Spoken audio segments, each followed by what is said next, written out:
सो start करेंगे management of natural resource. Okay, ये class 10 में पढ़ाई होता है कि हमारा natural resource that are present like soil है, नेचुरल रिसोर्स एयर, वाटर। तो ये सब साइकिल होता है, ये सब no various cycles over and over again in nature, ये सब पढ़ा हुआ है। और पोल्यूशन होता है by some activity. From this chapter we look after different other resource which we are using, जो रिसोर्स हम यूज कर रहे हैं, and how we conserve it. उसको अगर कंजर्व नहीं करेंगे it will be depleted, it will be in our last future we will not get it, so we should conserve. It is managed by the sustainable development, it is called as sustainable development। जैसे कि हमारा natural resource forest है, wild life, water, coal, petroleum, these are the all the natural resource, deciding how these resources can be managed for the sustainable development। काफ़ी time हम सुनते कि हमारा बहुत सारा एनवायरमेंटल प्रॉब्लम है, जैसे कि ग्लोबल लेवल प्रॉब्लम हो सकता है, helpless to many any change. This are the international laws and regulation, there are our own national laws and act for environmental protection की एक्ट बहुत सारा है, और बहुत सारा नेशनल एंड इंटरनेशनल ऑर्गेनाइजेशन है so protecting the environment. So awareness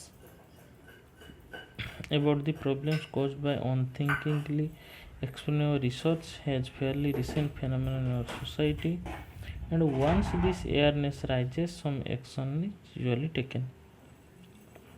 We have listened the Ganga Action Plan. It is a project of a multi-road project in 1985। क्यों हुआ था? For the quality of water was very poor in Ganga and coliform bacteria, उसमें देखेंगे how the coliform is a type of bacteria, how it was growing in this water. There is a graph, from this graph you can see this is the coliform is a group of bacteria.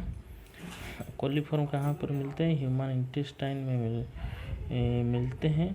उसका presence से, ठीक है, indicates the contamination by disease consume micro organisms. जो micro ये है graph. Okay, Rishikesh, Haridwar, then Narora, बहुत सारा place में कोलीफॉर्म बैक्टीरिया का प्रेजेंस से पता चलता है। Pollution of the Ganga, Ganga run its course over 2500 kilometre from Gangotri से रिलीज हुआ है, Gangotri glacier in the Himalaya to Ganga Sagar in the Bay of Bengal में मीट होता है गंगा सागर की तरह। It is going to drain by more than 100 towers and cities in UP, Bihar, West Bengal that pour their garbage and excreta into it। ये सभी city का garbage और excreta this goes to this water।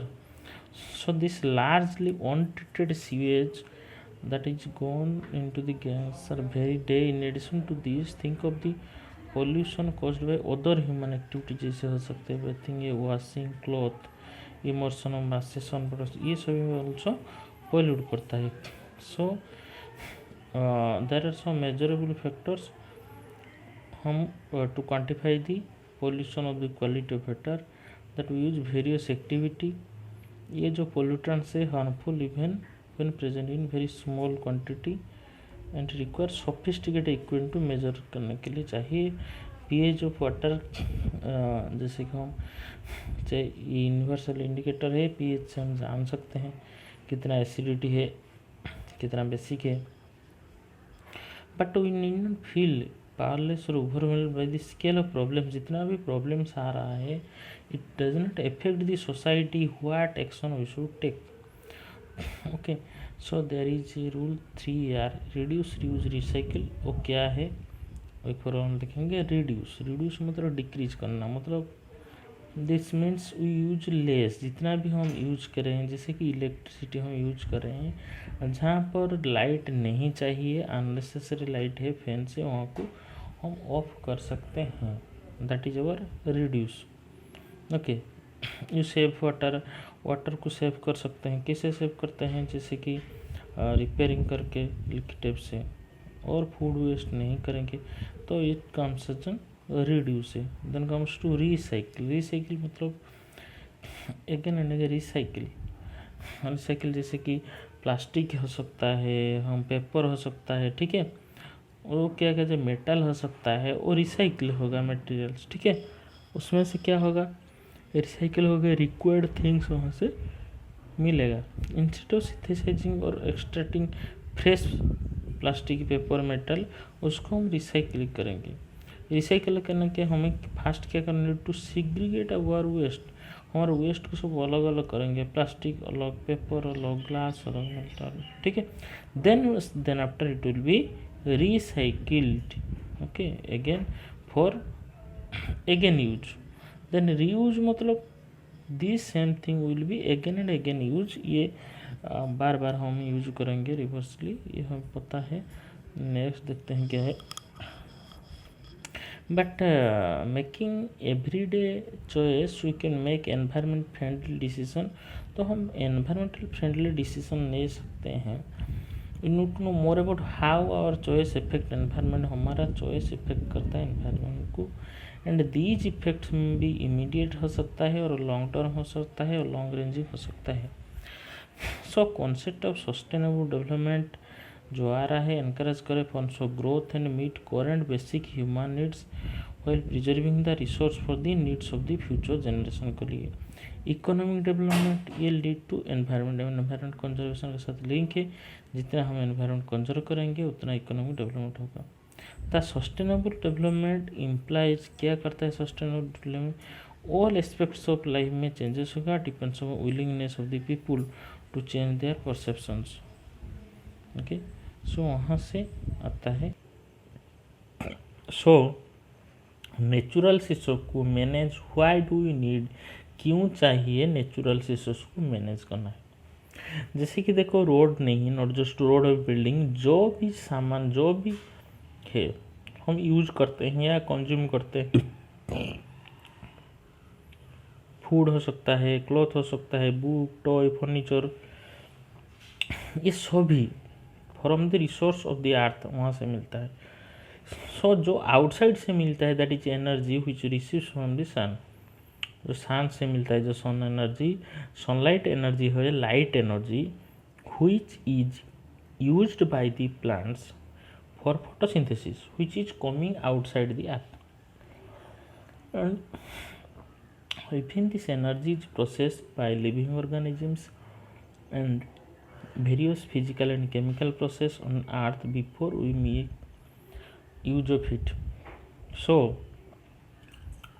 हमें क्या चाहिए, our resource को carefully use करना चाहिए, because these are not unlimited, वो अनलिमिटेड नहीं है। और with the human population increase at a tremendous rate and due to improvement in health care the demand of all resource is increasing at an exponential rate. मतलब क्या है, जैसे कि demand बढ़ रहा है, ह्यूमन पॉपुलेशन इंक्रीज हो रहा है, ह्यूमन पॉपुलेशन इंक्रीज के साथ डिमांड इंक्रीज हो रहा है, सभी रिसोर्स को डिमांड इंक्रीज हो रहा है, ठीक है। सो मैनेजमेंट होना चाहिए सभी नेचुरल रिसोर्स, ठीक है। उसके लिए लॉन्ग टर्म पर्सपेक्टिव चाहिए, last for generation to come will not merely exploit to the yield for short term gains। so this management should also ensure equitable distribution resource equitable distribution होना चाहिए, so that all and not just a handful of rich and powerful people benefit from the resources, सभी वहाँ से होना चाहिए, benefit होना चाहिए। another factor to be considered why we explore natural resource is the damage we cause to the environment। हम environment को कितना डैमेज करते हैं, दे आर आइदर एक्सट्रैक्टेड और use, okay. For example mining जो भी होता है, क्या होता है, पोल्यूशन होता है, क्योंकि लार्ज अमाउंट ऑफ जो स्लैग जो डिस्कार्ड होता है एवरी टन ऑफ मेटल जो एक्सट्रैक्शन के time. So sustainable resource management demand that we plan from safe disposal of waste, इसलिए सेफ डिस्पोजल चाहिए। वेस्ट का सेफ डिस्पोजल होना चाहिए। देन आता है फॉरेस्ट एंड वाइल्ड लाइफ। जो जितने भी एरिया में फॉरेस्ट है वहाँ पर बायोडाइवर्सिटी मतलब फॉरेस्ट में वेरियस टाइप ऑफ एनिमल्स है, प्लांट्स है, तो बायोडाइवर्सिटी हॉटस्पॉट से। सो बायोडाइवर्सिटी एरिया जो बोलते हैं where number of species found. So range of different life forms जैसे bacteria, fungi, for flowering plants, nematodes, जितने भी सारे हैं ये सभी इम्पोर्टेंट है। So main aim of conservation is to try and preserve the biodiversity. जितने भी बायोडाइवर्सिटी है it should be preserve, we have inherited. Experiments and field study हो रहा है, मतलब जो लाइफ स्टाइल स्टूडेंट्स टीचर्स हैं, so they are going for the field study, ठीक है। So from this a loss of diversity में lead to loss of ecological stability.